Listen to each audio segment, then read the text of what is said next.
And the one guy pulls out clippers. They both had mohawks. He's like, "You want a mohawk?"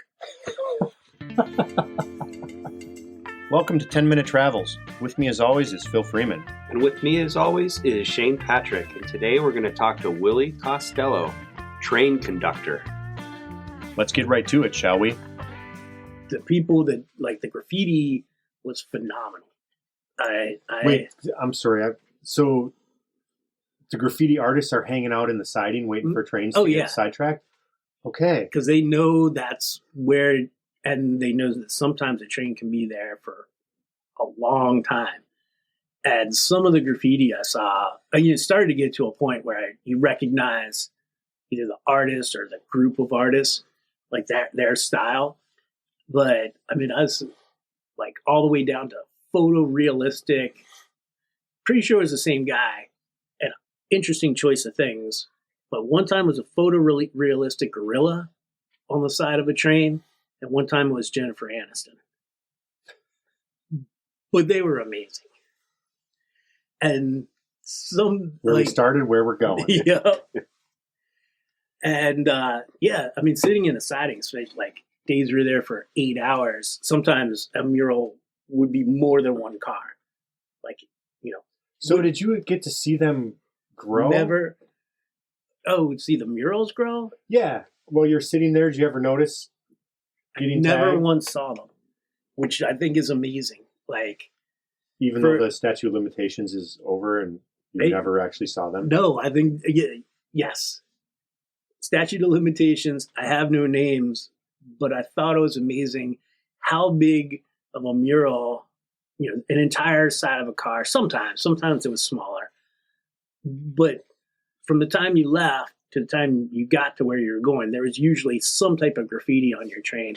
And I never saw it done. Never even saw, I think one time we went under a bridge where we were pretty sure those guys were getting set up to do graffiti.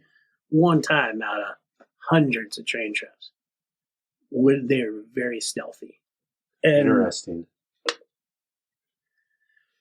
And so that was, and I guess reiterate something I said, like a unwritten agreement. So you have the graffiti guys who may be train riders too, but the train rider, the hobo marks weren't in spray paint. That's in white welder's pencil. And so they would make these marks and people had different insignia. So there's Iron Zeke, there's Conrail Twitty, Bag of Bones. There was a bunch of different ones that I saw a lot of different ones. Those I saw a lot. And so they would do their little insignia and there'd be a cross under it. And usually numbers in an arc over the top and a cross with a couple symbols that I'm not sure what the symbols are, but I saw them over and over again, and more numbers. And that was a message to other train riders.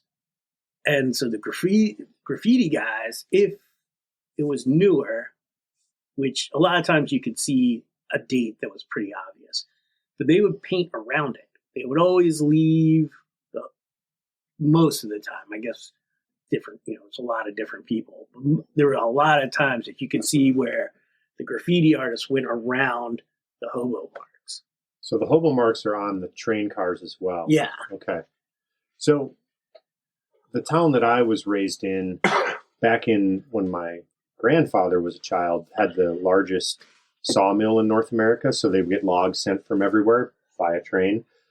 And he said that they used to have hobos. Now they're riders, but they were hobos then, that would come to their house on a regular basis. And they always offered to cut firewood or dig a hole or weed the garden or whatever. And they told him, as he's a little kid, that there was a code that said, this house will feed you if you don't work. Yeah. But he never, as a kid, he never found out. He couldn't tell if it was a pile of rocks, or he never messed with anything, but he did look for it and they wouldn't tell him, but he never figured it out. Just interesting. Yeah. I'm positive, because I saw in a book, and I didn't recognize the symbol. It was an older symbol, but that was one of the symbols they would, it was like, you can work here and get food. These people are nice, religious, stay away from here. Yard, bulls. So the railroad police that patrols the yards, they were like, bulls are super mean here or whatever. And so those codes are still out there because worked for the railroad. So we'll fast forward a little bit past that. So I became really fascinated in this, this whole culture. So I took a month, went back east, and decided I'm going to ride trains, which I found out there's a term for. So I'm an oogle. So an oogle is someone that's not really a train rider. They're just kind of doing it to see what it's like. So you're not part of the community. You're just someone experimenting with train riding. So I'm an oogle. They don't make fun of you or... No, because the guys... So that's part, it depends who you run into. Some are very against it. So I'm in Richmond.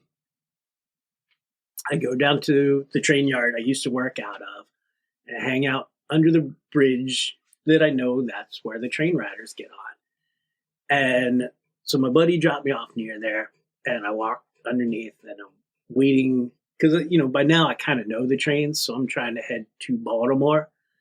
And so I'm waiting under the bridge, and these two other guys show up, and they kind of come down the other side of the bridge, and they come under the bridge.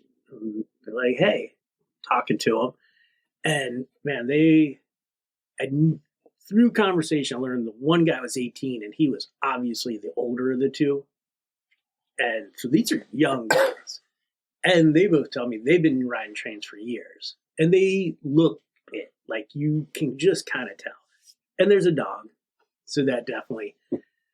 So we're hanging out under the bridge and I tell them my part of the story. I'm like, oh, that's really cool. It's like, so you used to work here and now you're going to give it a shot. I'm like, yeah, heading north to Baltimore. And they're like, yeah, so we were watching the trains the other day and we saw, from the Hobo signs, they're like, so we're going to head down to whatever, it was near Shreveport, I can't remember, in Louisiana, because through this, they knew there was a farm they could go work on and some of their friends were already there. It's like, oh, well, that's awesome.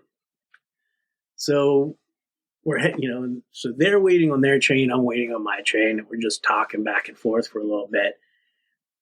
Start drinking statute of limitations. So they pull out a bottle of R&R, which I felt bad drinking these guys' whiskey. Because they're 18 and under? Well, and just hard to acquire? Well, that, and their life is in their backpack. So liquor store, I would have had I was like, if you're riding trains for a living, you're going to Louisiana, I have no problems buying you a drink. But there's nothing around where we are. So we're drinking R&R out of the bottle under the bridge. And the one guy pulls out clippers. They both had Mohawks. He's like, you want a Mohawk? And I'm like, I'm getting ready to hop a train, hanging out under a bridge with a couple hobos, drinking cheap whiskey, and super cool dog. I was like, fuck yeah, I want a Mohawk. Yeah, if ever there's a time. Yeah. So I got my Mohawk, and they told, I knew, but just as they're like, that's your train. I was like, all right. So the train comes in, we shake hands. I was like, best of luck to you guys, man. I hope everything works out. They're like, yeah. I was like, have fun, dude. Who was the one guy? He's like, if you grabs your heart by the nuts, stick with it. I was like, that's good words. That was Willie Costello, train conductor. If you want to learn more about Willie or listen to more 10-minute travels, you can check out 10minutetravels.com. And we definitely want to remind you to make sure that your sense of humor matches your sense of adventure.